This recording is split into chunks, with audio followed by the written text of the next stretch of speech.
Hello, everybody. Thank you for joining me. My name is Will Johnson, United America First, and we have a very special guest with us tonight.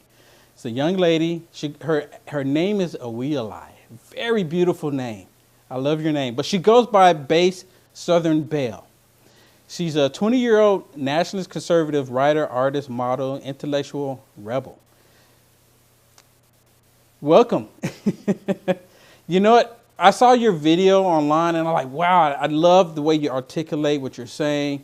You're highly intelligent, beautiful young lady. And you also getting ready to work on it. You have a website, is reading your bio. You're working on a website, bringing it in. Do you want to tell us a little bit about your website? I don't know if you have it up yet, but you can tell us about it, what your intentions and what you're going to do with it.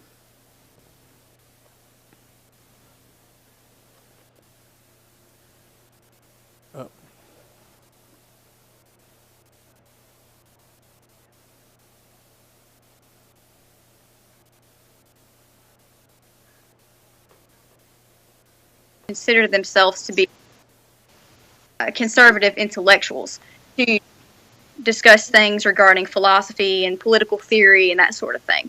But it'll be my writing in addition to my videos as well that I do concerning various topics in politics. So I'm very excited to get it up and going and to express my political views in writing as well as in my videos. Yeah. So when did you first decide that you want to get involved in politics? Because you're only 20, which is absolutely awesome. When I was 20, I didn't have anything. I didn't want to have anything to do with politics, nothing. I was running away from it. I was going the opposite way. So what age were you where you started getting like really interested in talking about politics? And interestingly enough, why? I became rather interested in it when I was about 16 or 17. And although I didn't become completely involved in it until this year, actually. I had an interest developing and cultivating when I was about 16 or 17 years old, when I was in high school, and my curiosity was piqued regarding foreign relations and the United States in terms of our interactions with other countries, and that sort of thing just fascinated me. And so I started cultivating this interest, and it wasn't until the election that I became truly involved within the political world and became much more involved, particularly when I was studying on the candidates of the previous 2016 presidential election. And I started really studying into the Clintons and the Democratic Party, and I started seeing all of the corruption. And I felt inspired to become a representative, if possible, to the conservative cause, because I consider it to be such an important endeavor. And it's such an important cause to me regarding, preserving our constitutional liberties, preserving our civil rights. And that's actually my plan. I plan to go to law school and pursue a career as a constitutional attorney. But it wasn't until this year that I actually became more involved within politics. I didn't actually begin doing my videos or writing for any public website or doing anything of that nature until this year. But this year was the year that I started attending more rallies and interacting with people that are of like minds and that sort of thing. So this year is essentially the year that everything has truly taken off. And it's been an incredible experience thus far. Hmm. Okay. My producer's standing next to me. She wanted me to ask you, have you been to any rallies, and what have your experiences been going to these rallies? I've been to 3 different events. One of them was regarding the Confederate monuments and the preservation of the monuments, because as you guys know, down here in the South, that's an extraordinary issue. That's something that we feel a lot of significance in. So I like to attend events like that.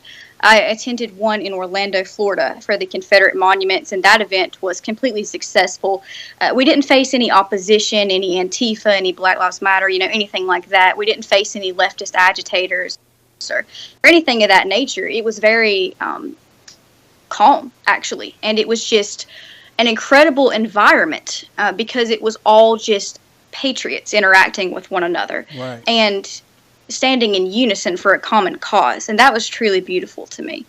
The second event that I attended was in opposition to Sharia law and Islam, and I also gave a speech at that event And there were a few Antifa members there, but they were completely outnumbered. There were probably about 40 of them in comparison to about 400 of us.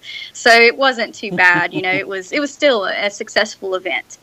And the third event that I attended was Charlottesville. And of course, Charlottesville was a completely different experience. Frankly, it was a terrifying experience because I had never seen any opposition to that caliber. It was astonishing to see that much aggression towards us. And so that was definitely a different experience for me. But overall, it's been very educational for me. Although I've taken a short break from events, it's something I'm definitely interested in and like to be involved in. Okay, so let me ask you, let's talk about Charlottesville, because I know that Charlottesville, they said that all the white supremacists and the neo-Nazis all came out in support of the president to show that the president is, neo-Nazi supporter.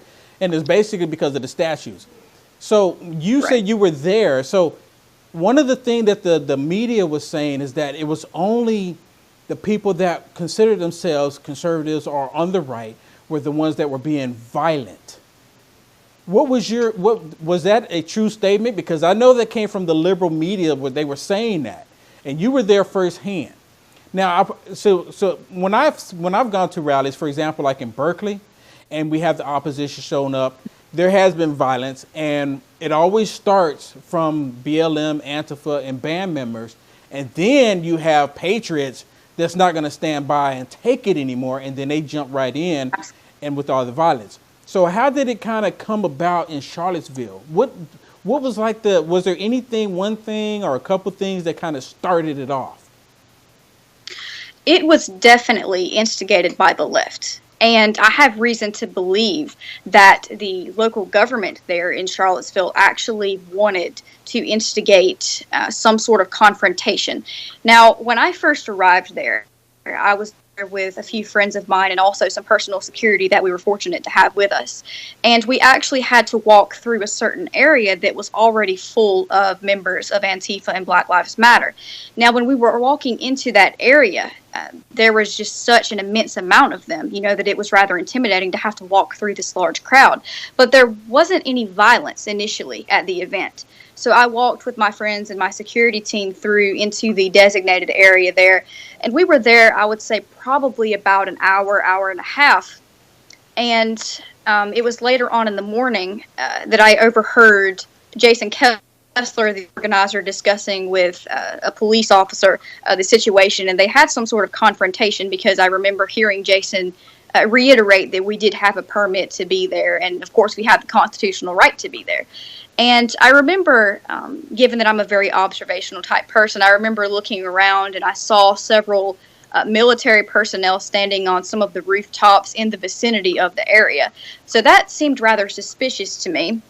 And more people began arriving until the vicinity that we were allowed to be in for the event was at maximum capacity. There were so many people. It was insane. And I remember we were near the edge on the opposite side of the vicinity. And I remember a police officer getting up there close to where I was standing and announcing with a megaphone that the event was considered an unlawful assembly and we had to leave. It was at that point that I saw smoke being popped. I still can't confirm whether that was tear gas or what that was, but my security team grabbed me and threw me a respirator, so I put that on. And we only had one path that we could take to exit out of the area, and we were told we would be arrested if we did not leave. So what ended up happening is that we had to go through this one designated area that was the street that was filled with Antifa and Black Lives Matter. Wow. So at that point, a lot more it was directing you like cattle right into to be slaughtered. That's actually the exact metaphor that I've used as well, because that's how it felt. It felt as if we were being herded like cattle into this group of aggressive Black Lives Matter and Antifa agitators. And it was truly terrifying because I remember my security team was essentially just pulling me through this crowd of Black Lives Matter and Antifa agitators. And I was grabbing onto my friends, trying to pull them through this crowd, and we were surrounded by them, and it was utterly terrifying. People yelling, and several individuals that were there on the right were attacked with glass bottles. Several of them were attacked with bricks. I actually met a couple of individuals who were severely assaulted with bricks and that sort of thing. Wow. Some individuals with Black Lives Matter were lighting things on fire. It was atrocious. It was terrifying. It's crazy. And yeah, that's just absolutely crazy. When I was in Berkeley, BLM, BAM, and Antifa, all of them, they showed up. And so the first 3 Berkeley rallies I went to, the first one was just pretty much crazy. Antifa, BAM, and BLM, they showed up in a large number, and they were just hurting a lot of people. People were bleeding left and right everywhere. And the cops were just standing by, watching it all take place, watching it all unfold. The second time I went, they were throwing these M80 bombs. They were putting them inside of glass bottles and throwing them over people, over the heads, getting them to explode right over their heads, so where it would just shatter glass, trying to go into people's eyes. They were hitting people with bricks, throwing rocks, hitting people with sticks. And again, the cops were just standing by. But the second time when this took place, patriots came to protect themselves. And what actually happened at that time, and I mean, I don't condone any violence at all, ever, but Antifa, BAM, and BLM, they got their butts handed to them that day. right. And then the third time there was a Berkeley rally, it was 100% peaceful, because we believe that Donald Trump, our president, sent in the feds to make sure that nothing would go wrong. And the police officers actually did their job. And there's a lot of these police officers don't, try to do things that are bad, but they're getting their orders from up high. And if they don't follow their orders, then they get in trouble, So let me ask you, what are your experiences being a non-liberal in college? Oh, it's definitely an interesting experience to have. I'm definitely a sort of anomaly in that sense. But as of now, I'm fortunate because I attend a relatively small college. But I'll be transferring to a larger university within a couple of semesters. So I'll definitely get to see a lot more, I think, in terms of liberal political activism on campus. Yeah. But, is this going to be in Georgia as well, or is it going to be out of state? right. It'll be in Georgia as well. In Georgia? So I thought Georgia was kind of a red state, or am I wrong on that? You're right. It is. It is primarily a red state. But that doesn't mean anything. Of course. But that doesn't mean anything when it comes to these college universities. I've learned, Right. That doesn't mean anything just because you're in a red state. Go ahead. Sorry. Oh, absolutely. That's like if you go to Atlanta or a lot of these other locations, you'll still see, a good bit of resistance in terms of liberals wanting to push for political correctness on campuses. And that's something that I always bear in mind is, even though I am in a red state, predominantly Republican state, you still experience a bit of conflict. Definitely. I've had my fair share of professors who were liberal, of course, and it's definitely an interesting experience to have. Yeah. So I have one of your videos that I would like to play part of it here to see if we can. And it was one that you were talking about BLM. And if I'm not mistaken, this is the one that you were talking about at the Mother of All Rallies, maybe. I know you have a couple videos out there, so I'm gonna kind of skim through just like the beginning part of it here, just to Sure. bring it in so people can get an idea. And I'll just play it. We'll play some of it. We're not gonna play all of it, but I just want people who haven't seen some of your videos to see some of it. Okay? Absolutely. All right, we'll be right back. Let me get this here.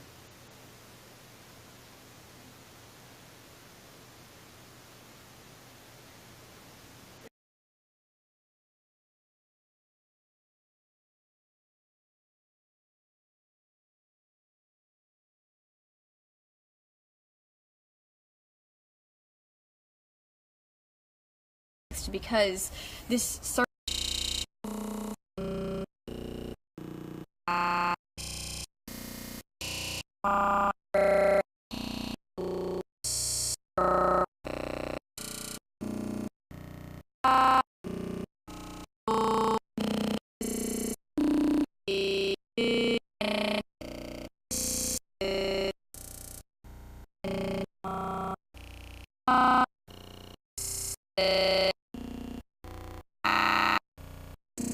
Okay,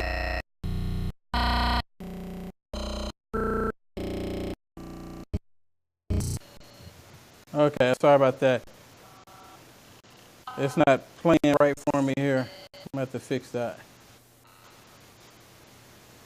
Can you? So, here, let me get if my producer, if you can bring it up on the other screen there. If you can bring it up on this screen over here, then we can play it back. Yeah, because I want people to see her video. It's very good. So while she's getting that set up, so I went to the mother of all rallies, and I was there, and I remember when BLM showed up. I think it was maybe 8 or 9 of them there that showed up, talking, standing on the side, and they were holding up the fists, and of course, because all the commotion, all the news media and everybody ran over there to it to see what happened. Well, they invited them on stage, and they gave their 2-minute spiel, and they were talking on there. The one thing that I wish the mainstream media would have picked up on and would have shown it, and a lot of people didn't show it. Some people did catch it, but it was right after I grabbed the mic because I was on the stage, and I made a statement. And I said, why is it that black lives only matter when a white person or a cop is involved? Exactly. Because if it truly mattered, then they would go to Chicago to try to stop the black on black crime, and they would protest against Planned Parenthood that kills black babies at an alarming rate. So absolutely, they don't do any of that. It's only when a white person or a cop is involved. So what are your thoughts on that? Absolutely. I agree 100%.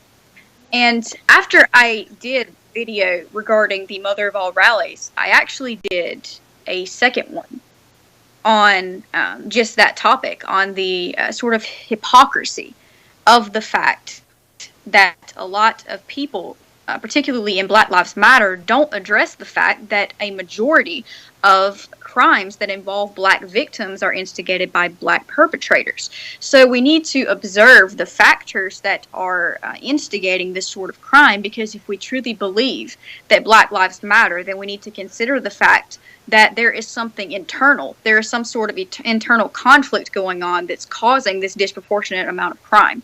So that's definitely a point of hypocrisy that Black Lives Matter refuses to address. Right. And until they address the fact that that's where the crime is coming from, instead of using whites as a sort of scapegoat, then the problem's never going to be alleviated or get any better. Yeah, and I've had conversations with multiple people, specifically black people, and they get upset with me because I don't unite or I don't get excited behind BLM when I've seen some of the horror stuff that BLM have done and some of the stuff that they're doing. Right now in California, there is a student union at UCLA that is only blacks only. Can you imagine in Georgia, if you had a student union that was white only, you would have every liberal media outlet coming down on it right now. But they do it here in LA as if it's something okay. Yeah, they can't even walk in. I mean, white people can't even walk in. So it's like reversal of everything that men and women in the past have done to make this country positive for everybody, no matter who you are. Absolutely. But they're literally tearing it down, trying to change it. Absolutely. They've really degraded the whole idea of being an American citizen, because they had subverted what it means to be an American so that they can compartmentalize individuals into this sort of identity politics. And that's truly the detriment, I think, Black Lives Matter, is that it's just addressing issues that fit into their confirmation bias. But like you just said, if you're an individual who is in a racial minority but you don't agree with their agenda, then they're going to immediately dismiss you and act aggressively towards you because you don't fit into that sort of stereotype. Yep, exactly. Okay, so my producer has the video up now. So let's go ahead and go over to that, then we'll come back. Okay, here, hold on 1 second. Okay. I don't know when it's done that, so. Okay, well, let's go ahead and turn it over.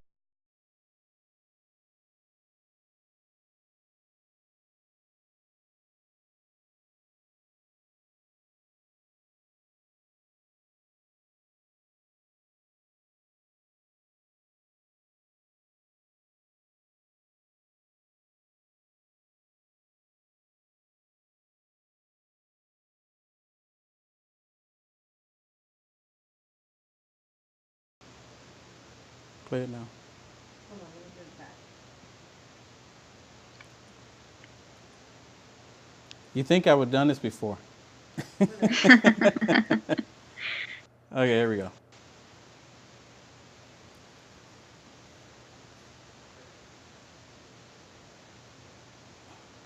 It's still not coming through? It's not telling me anything.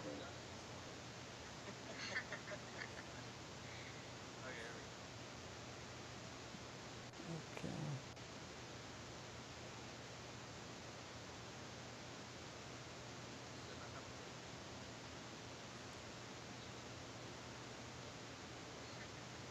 I'm determined to play your video. I'm going to play your video. I'm going to play your video because it's very good.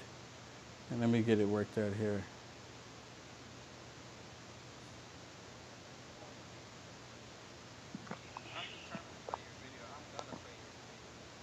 Click all of those.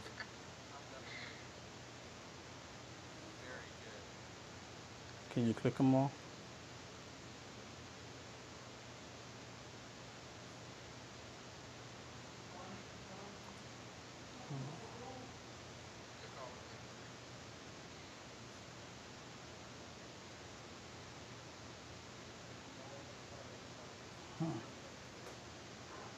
Okay. I apologize. For some reason, I cannot get that to come up. I'm going to have to fire my producer. She said, whatever.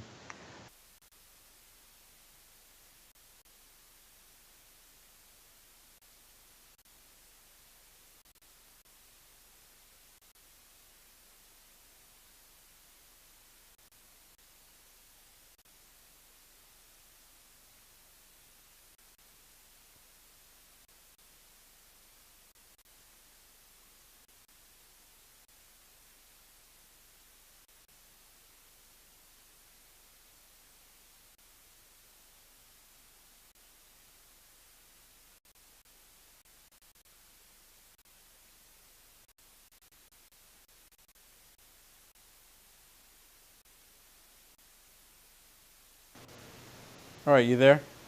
Okay. There we go. I'm sorry. So now we got this. I don't think I've had this many technical issues before. Okay, so let me ask you, so since you've been getting into this, what have been some of the top political issues that are important to you? Well, as a Southerner, there's definitely the issue of the monuments. That is a very prominent topic that I discuss a lot. Given that I feel a direct relation to the issue and the fact that I feel that it's a desecration of our history, that essentially it's like watching the history of the United States be desecrated in the name of political correctness and emotional sensitivity. And that's a very prominent issue for me. So that's definitely a topic that I discuss a lot.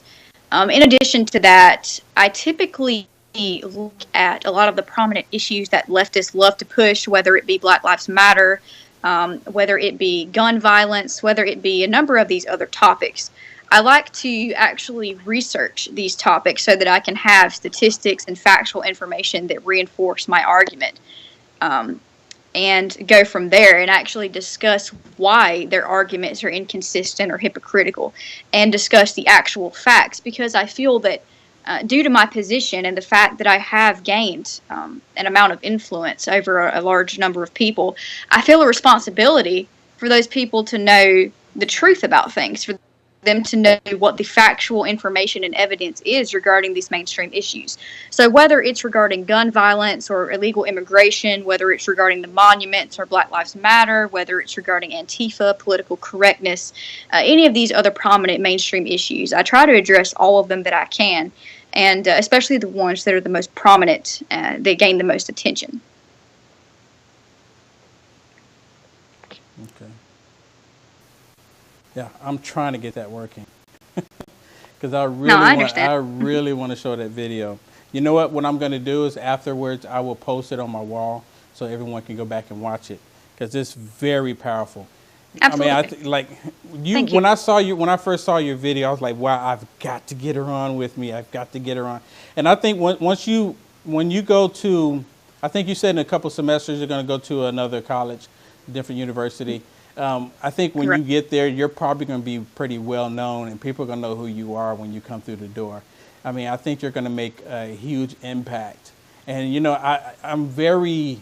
It's really nice and it's very refreshing to see young people such as yourself. I mean, you're 20, and you got this fire about you, and I love to see it. So, are you now? Thank you. I I'm gonna appreciate that. ask a personal question here, and you don't have to answer it. Um, are your parents in Georgia as well? My dad is, and my grandparents are. My Okay. mom actually lives in Michigan, so a good bit of my family, a few of my siblings, reside there with her. So Oh, the okay. family's a bit fragmented, but most of us are down here in Georgia. Michigan. So, I'm going to Dearborn, Michigan in April. So, myself and Gabriel Silva, we actually started a group, or he actually came to me with the idea of starting a website and a movement called Stop Domestic Terrorism. And it's a coalition against domestic terrorism. And that consists of Antifa, BLM, BAM, all of these anti-American hate groups that want to destroy this country, regardless on how, you know, the president is doing. He can be bringing everybody the best water in the world, saving lives, and they will still want to get rid of them. So, but Absolutely.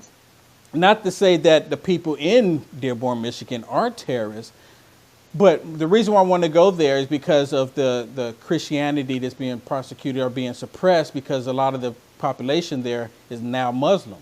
Not, and I don't have anything Right. against Muslims, because I truly believe that Muslims should be able to practice what they want to practice as well, as long as you're not infringing on someone else's right or freedoms to, Right. you know, practice their religion. So that's one of the reasons why we're going there. And I think we're going there because a lot of people saying it's so dangerous in Dearborn, Michigan, and we're not going there to be violent. It's going to be completely peaceful. So maybe, just possibly, you know, I don't know how your mom's, your siblings may, you know, into politics. You may be a rare commodity. You know, you might be something that you're like a phenomenon. So, which is absolutely wonderful to see. You know, you coming out speaking the way you're speaking. So, but anyways, we're going to be in Dearborn, Michigan, come April, on April 20th, I believe. So Awesome. we're going to do it's not even, we're not even calling it a rally. It's just a gathering for justice. And we're possibly going to Right. have it at a building of a location. So we're still working on that. So maybe you can make a trip to Dearborn, Michigan. I would love to. I would love to. That's actually a very prominent issue for me regarding the infringement of others' rights. And that, you know, like I said, that is very inspirational and serves as a foundation for my inspiration for what I do, because ultimately I do want to serve as a constitutional attorney, because the preservation of our constitutional rights and civil liberties is such a prominent issue in this country, and it's an issue that is constantly being found under attack, whether it's, you know, the ability to speak your mind and to have the freedom of expression, of speech, of assembly, Right. the right to bear arms, irrespective of what issue it is. We find all of these issues under frequent attack in this country, and that is why that is such a prominent issue for me. So definitely, if I can make it, I would love to. Yeah. Well, if you can make it, I'm going to reserve a spot for you to speak. If you can make it. I would love that. Thank you. Yeah. So, I mean, because I think more people need to see what, you know, young people such as yourself coming out and speaking and showing how much you care and love this country. So let me ask you, what are your thoughts and views on sanctuary states? It's definitely a prominent issue, and regarding that, it's one of those things that I can get pretty fired up about because of the fact that I believe in ensuring the security, the national security of this country first and foremost. That's definitely a prominent issue for me. But you know, I'm actually going to be doing a video likely tomorrow on illegal immigration and addressing some of those issues and the problem of the essential like jeopardy that we're seeing right now, the jeopardizing of the national security of our country. And that's an issue for me. I have an issue with especially countries, or not countries, but states like California and several other locations that just want to accommodate aliens, essentially above American citizens. Now, I understand, wanting to reform the immigration process. I definitely advocate a reformation in terms of immigration, but we need to address the fact that American citizens come first and foremost in this country because those are the ones that the Constitution was written for. Right. The Constitution and our constitutional rights are directly applicable to us as American citizens. And if accommodating illegal aliens especially infringes upon that, it's a problem. And that's a discussion that definitely needs to be discussed more. Absolutely. You know what? I would love to bring you on again. And I can't recall the other gentleman's name. He's a young Republican as well. He's a black male, and he speaks very articulate as well. I would love to bring both you and him on at the same time on a panel and just have discussions. I think that would make for a very good interaction. I mean, I think you Absolutely. Both would. I think you may have seen him before. He dresses up. He wears a tie, a suit. He's a young black male, pretty slim. C.J. Pearson? Yeah, I think that's him. Yeah. I think so. I follow his work. I do follow his work. He does speak very well, and I'm actually quite a fan of him. So I would love to have a conversation with him. Yeah, Absolutely. So I'm gonna reach out to him and see if he'll come on with you, and we can have the three of us on here. Just because I really want to show that, because the mainstream media is pushing it that people, young such as yourself and him, they don't agree with the president. They don't agree that you're not supposed to. You're supposed to go along Right. with the liberal media. That's what you're supposed to go along with. You're not supposed to be on fire for the president. You're not supposed to be on fire for the Constitution. You're not supposed to be on Right. fire for moving this country forward in a positive direction. So I'm going to reach out to him and see if we can make that happen. Absolutely. I would love that. Yeah. So let me ask you, what are your thoughts and views about the football players and taking a knee to the American flag? Let's see. Where should I start? It's definitely a very hot topic these days that everyone wants to discuss. But my views very much align with a majority of conservatives regarding this issue. I think that it's directly disrespectful to the Constitution, to individuals who have fought and those who have sacrificed their lives, their limbs, or both for this country to want to protest during a moment that is supposed to be representative of solidarity in this country. I think that that is directly contradictory to the very nation or the very notion of being able to express your perspectives. And I think that they should understand, if nothing else, that it is those liberties that others have fought and died for that gives them the ability to protest in the first place. So protesting during a moment that is supposed to demonstrate a sort of patriotic solidarity of the country, to me, is very disrespectful. That's my number one issue. Now, the second issue is that they are being paid to play football. They're being paid to be out there and to do what they do. They're in a good position to have the ability and the privilege to do what they do. And so if they want to protest, do it on their own time. Demonstrate that it's important enough of an issue to you that you're willing to address it, not just when you're on the field, but during moments of your personal life as well. If you truly believe this is a problem, then address it in sincerity in your personal life, not just when you know that everyone is looking at you because you're supposed to be fulfilling a job or playing a role, because you're on that field for a reason. You're paid to be on that field, and that's what you're supposed to be doing, is your job. That job should entail demonstrating respect for our Constitution, for our constitutional liberties, for our civil rights and ability to express our thoughts and opinions. And ultimately, I think it comes down to the issue of, it's a moment that's supposed to represent solidarity of the country, and that should be respected. Yeah, I completely agree. For me, as a black male, when I first saw them taking a knee, I was like, why are they taking a knee? And then Kaepernick actually came out, I think it was a tweet where he said that they were taking a knee to the flag. And then later on, it kind of changed. It changed from taking it to the flag because he was saying he was talking about the oppression in America against black people because of the police officers, deliberately attacking black people in the black community. And that's why he said he was taking a knee. But I completely agree with you. It should have been on their own time, because me personally, if I go to a football game and I spend money to go to a football game, I'm not going there to see or hear about your political views. I want to watch the football game. I want to see these guys go up and down the field, try to clobber each other, and let me cheer it on like we're in like we're in Rome or something again, right? With the games, So absolutely. And a lot of people are like that, and they started seeing, and now to my understanding, the network stations, they're not showing the football game during the national anthem, so they're not showing the football players taking a knee. So people, the masses out, in the audience at their home watching the games, they're not seeing that. So there's out of sight, out of mind, even though it's still taking place. You don't have the media talking about it because no one's seeing it, even though it's still taking place. So, and then it all became about the national anthem. They were doing it during the national anthem. And one thing that was brought to my attention is, like, why didn't they not do this during the off season?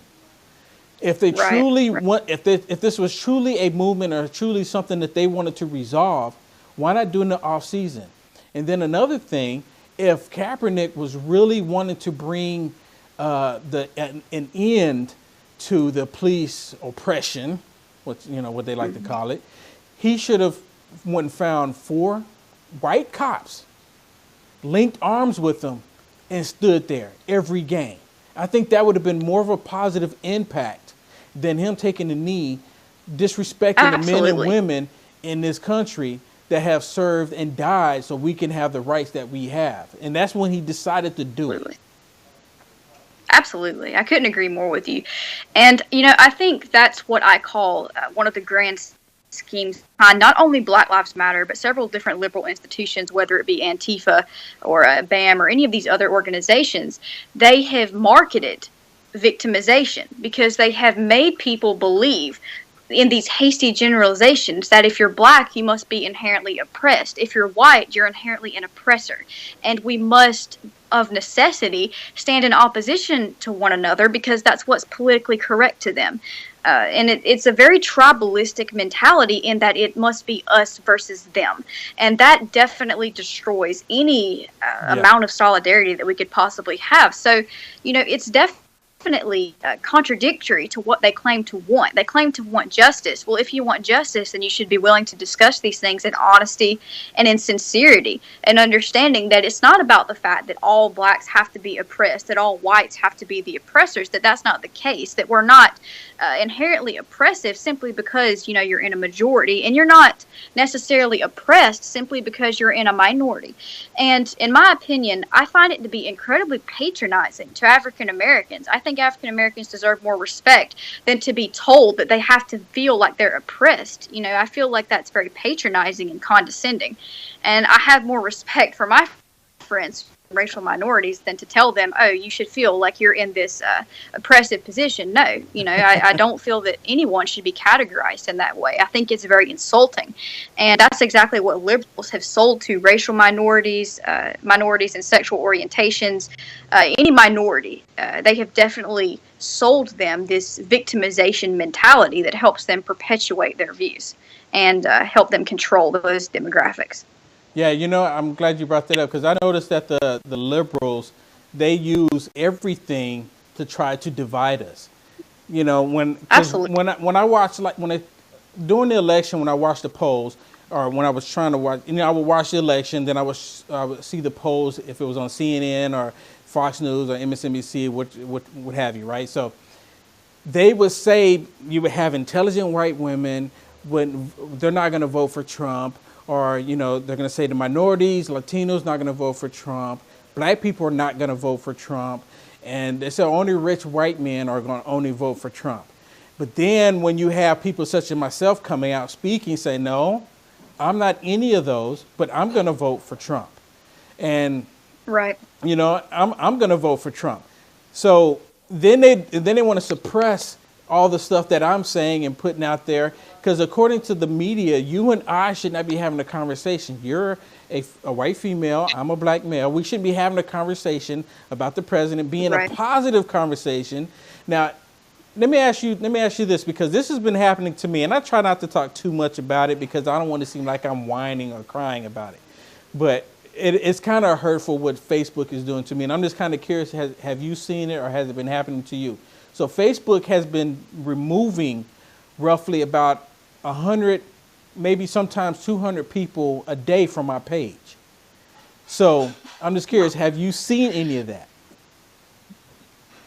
Now, I have seen, particularly a good bit of my friends have their posts removed, things like that. I actually had a problem with Facebook myself recently, where I actually account shut for about 3 had some random political news taken down. But then after that, Facebook claimed that I was not even a legit person.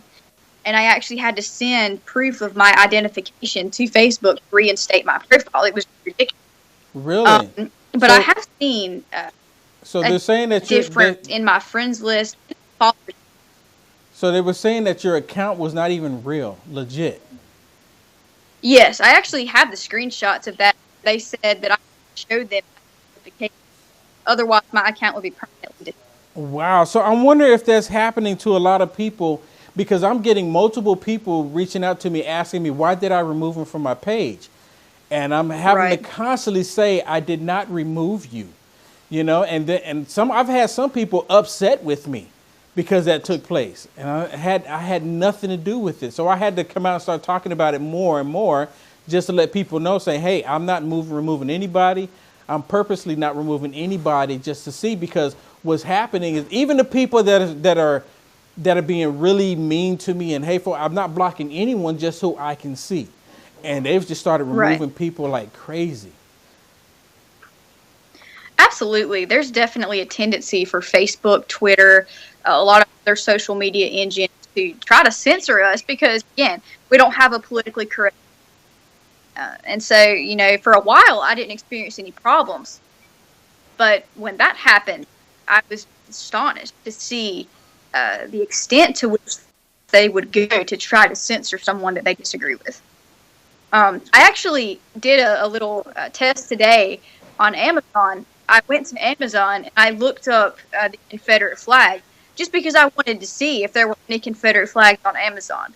There were 2 or 3, and none of them were like an original Confederate flag.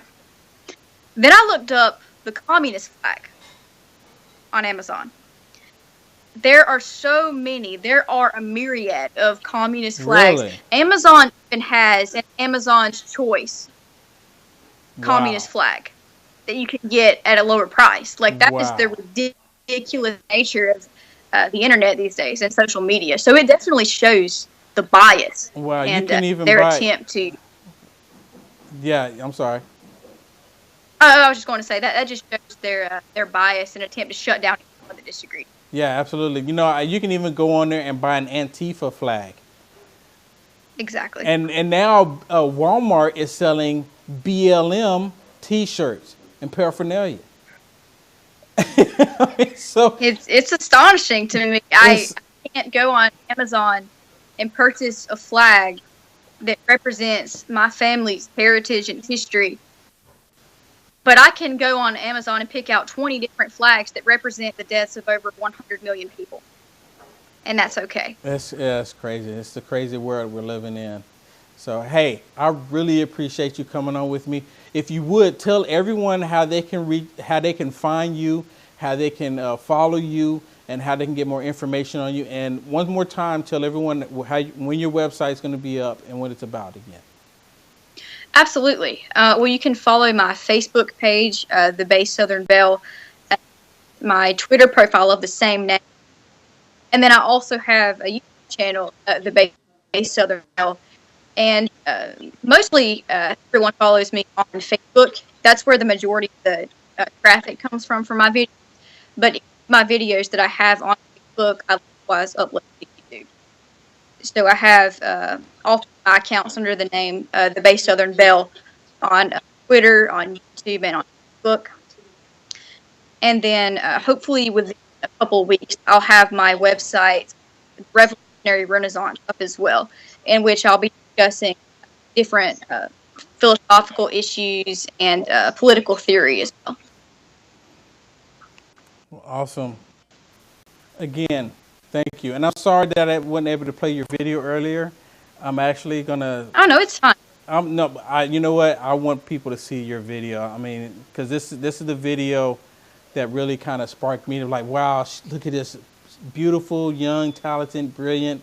You know, so I was like, I gotta talk to you. So I want to thank you for coming on, and I want to bring you on again, and I'm gonna reach out to CJ to see if I can get him to come on. Absolutely. If I can get him to come on. If I can take just a moment. Sure. Go I just ahead. wanted to say, given that I have an audience here, I just wanted to express appreciation for everyone who is supporting me, because I make a point to say on every single video that I do that I'm appreciative of every single person who supports me, because my work wouldn't be what it is if I didn't have the support that I do. So I'm just really appreciative of that, and everyone that supports me, comments, likes, shares my work, and I to thank them all for that. So.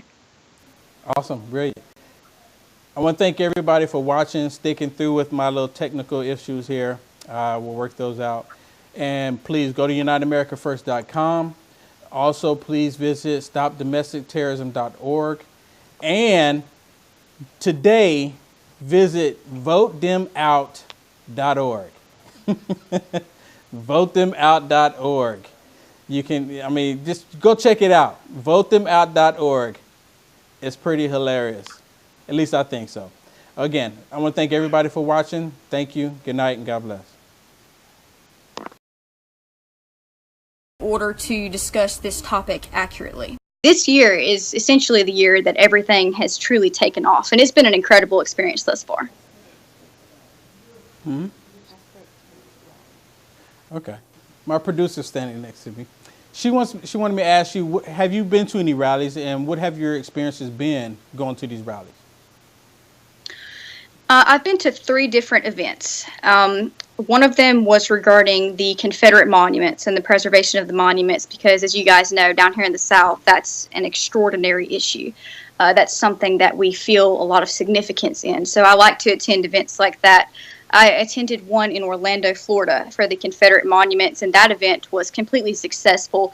We didn't face any opposition, any Antifa, any Black Lives Matter, anything like that. We didn't face any leftist agitators or anything of that nature. It was very calm, actually, and it was just an incredible environment because it was all just patriots interacting with one another. Right. And standing in unison for a common cause, and that was truly beautiful to me.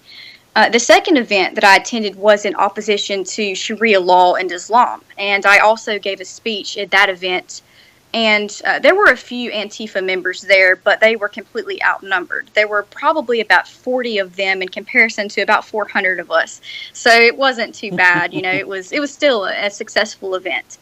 And the third event that I attended was Charlottesville. And of course, Charlottesville was a completely different experience. Frankly, it was a terrifying experience because I had never seen any opposition to that caliber. It was astonishing to see that much aggression towards us. And so that was definitely a different experience for me. But overall, it's been very educational for me.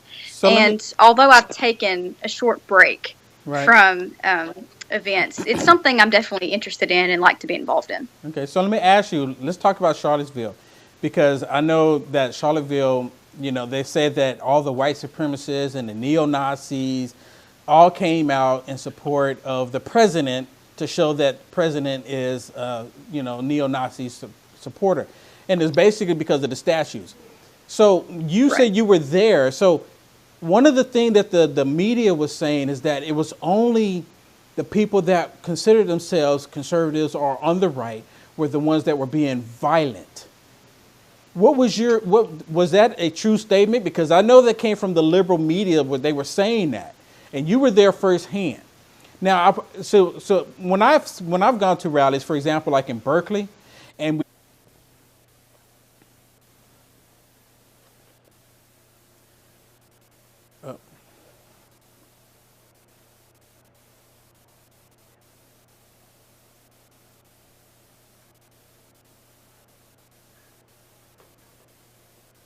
consider themselves to be conservative intellectuals to discuss things regarding philosophy and political theory and that sort of thing. But it'll be my writing in addition to my videos as well that I do concerning various topics in politics. So I'm very excited to get it up and going and to express my political views in writing as well as in my videos. So Yeah. So when did you first decide that you want to get involved in politics? Because you're only 20, which is absolutely awesome. When I was 20, I didn't have anything. I didn't want to have anything to do with politics, nothing. I was running away from it. I was going the opposite way. So what age were you where you started getting like really interested in talking about politics? And interestingly why? enough, And why? I became rather interested in it when I was about 16 or 17. And although I didn't become completely involved in it until this year, actually, I had an interest developing and cultivating when I was about 16 or 17 years old, when I was